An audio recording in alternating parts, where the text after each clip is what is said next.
Andhraprabha editorial కోలంలో ఉన్నటువంటి సమాచారం ఇది. చైనా కవ్వింపులు అందుకే అనేది శీర్షిక.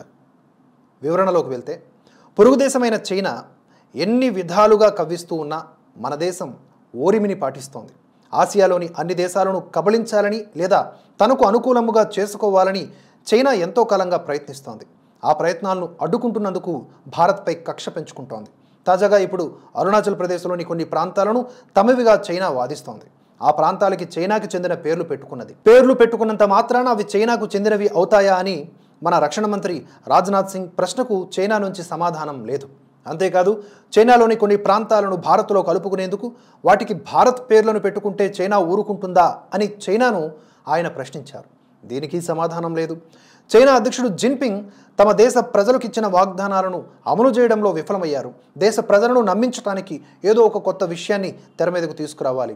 ఆ క్రమంలోనే అరుణాచల్ ప్రదేశ్లోని భూభాగాల విషయాన్ని చైనా విదేశాంగ శాఖ పదే పదే ప్రస్తావిస్తున్నది. అరుణాచల్లోని 30 ప్రాంతాలకు తమ దేశపు పేర్లను పెట్టి భారత్ని రెచ్చగొట్టేందుకు చైనా ప్రయత్నించింది. 2015లో 15 ప్రాంతాలకు, 2017లో మరో 6 ప్రాంతాలకు ఇలానే పేర్లు పెట్టింది. ఈ ప్రాంతాలను ఆనుకుని సరిహద్దుల్లో రోడ్లు, భవనాల నిర్మాణాన్ని కూడా చైనా ఇదివరకే చేపట్టింది. దీనిపై కూడా చైనా ఇచ్చిన వివరణ సహేతుకంగా లేదు. చైనా పొరుగు దేశాల్లోని సరిహద్దు ప్రాంతాలను ఆక్రమించుకునేందుకే బోర్డర్ రోడ్ ఇనిషియేటివ్ అనే కార్యక్రమాన్ని చేపట్టింది.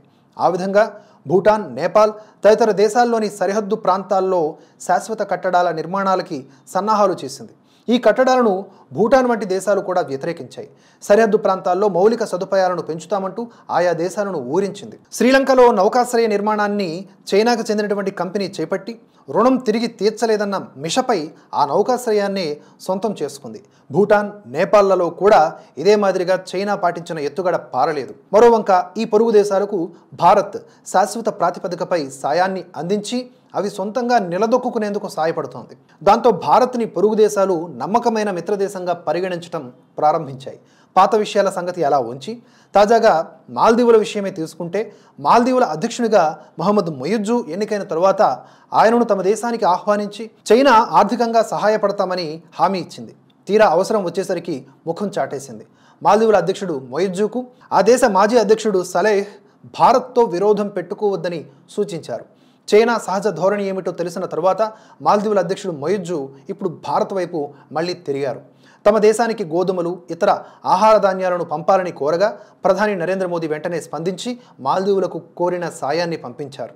ఈ పరిణామం చైనాకి అసూయ కలిగించింది. చైనాలో ఆర్థిక రంగం ఆశించిన రీతిలో లేదు. ఆర్థిక సంస్కరణలతో పాలపొంగులా కనిపించిన ఆర్థిక పరిస్థితి క్రమంగా కుంగుతూ వస్తోంది. మరోవంక భారత్లో ఆర్థిక పరిస్థితి క్రమంగా మెరుగు కావడం కూడా చైనాకి కంటగింపుగా ఉంది.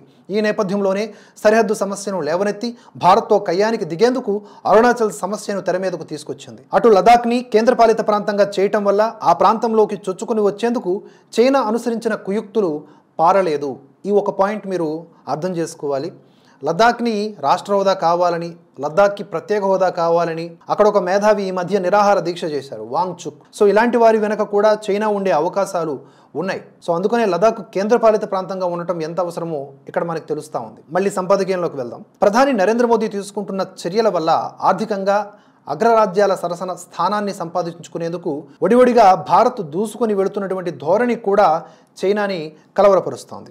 అరుణాచల్ వివాదాన్ని చైనా పదే పదే లేవనెత్తడానికి పూర్వరంగం ఇదే. అమెరికా సైతం అరుణాచల్ భారత్లో అంతర్భాగమేనని స్పష్టం చేసిన తరువాత చైనా మళ్లీ అరుణాచల్లోని కొన్ని ప్రాంతాలకు తమ పేర్లను పెట్టడం దురుద్దేశ్యపూరితమే. చైనాతో సత్సంబంధాలనే భారత్ కోరుకుంటోందని, భారత్ సహనాన్ని లోకువుగా తీసుకుంటే గట్టి గుణపాఠం చెప్పడానికి వెనుకాడబోమని రాజ్నాథ్ సింగ్ హెచ్చరించారు. పాకిస్తాన్కి కూడా వర్తించేట్లు రాజ్నాథ్ సింగ్ ఇటీవల ఇదే మాదిరి హెచ్చరిక చేశారు. ఆక్రమిత కాశ్మీర్లోకి వెళ్లి ఉగ్రవాద స్థావరాలను మట్టుబెట్టే శక్తి భారత్కి ఉందని హెచ్చరించిన సంగతి కూడా మనం చూసాం. భారత్ను చైనా ఎన్నిసార్లు కవ్వించినా ఇంతవరకు ఎలాంటి సమాధానాన్ని ఇవ్వలేదు. ఇప్పుడు సరిహద్దు ప్రాంతాల పేర్ల విషయంలో మాత్రం స్పందించింది.